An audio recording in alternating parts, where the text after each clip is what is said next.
So my name is Peter Thomas and I am Director of Strategy and Growth at CDI, the Conversational Design Institute here in Amsterdam. And I'm here with Hans van Dam, who is CEO of Conversational Design Institute. And we're here to talk about conversational capital. And that's an idea you're going to be hearing a lot about from us in the next year or so. So Hans, tell me about what conversational capital is. Yeah, sure. So conversational capital is basically accumulated trust and goodwill through the interactions that you have with your customers. But the way to think about it, every time you talk with a customer, it's, you built something. It's either a good conversation or a bad conversation. And it's about trust, the relationship that you have with these people.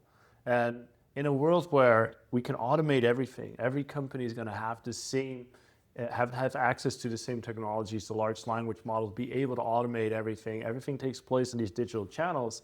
The real differentiator becomes trust. It becomes conversational capital. What do you build through these interactions?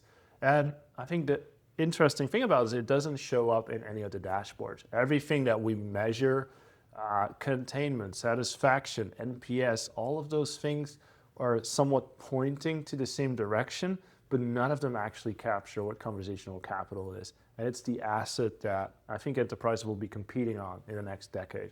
Okay. So you're saying, well, you're not saying that all those metrics are wrong, right? They serve a purpose. What are you saying about those metrics? Those metrics only tell us a little piece of the puzzle. They all point to the same direction, but they don't tell us what we really want to know. And what you see as industries mature, at one point when you can measure everything, none of it tells the whole story. So you start inventing or creating a metric that does capture what you need to know. An easy way to think about it is the QBR score in American football. Like, you can measure everything, but does it really tell you, how valuable your quarterback is? No, you need to consider all the different things, all the different elements. Like a pass might be worth more on the 70-yard line than on a 10-yard line, exactly. Or a fumble is perhaps not as bad in the first quarter than in the fourth quarter. So as an industry matures, you start to think about what is true value. So the QBR score, but also a credit score. You can measure everything, about people's finances and have lots of conversations about it. But ultimately, you can bring it down to a credit score and say, is this person credit worthy or not?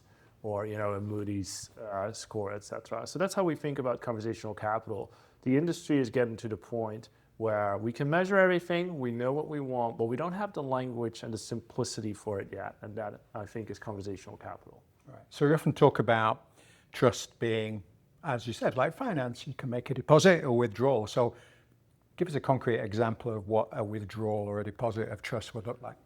Well, first of all, the most important thing about this is that it's asymmetric. So you might have, every time you have a good interaction with a customer, it's a small deposit. It builds the relationship, it grows it, which is great.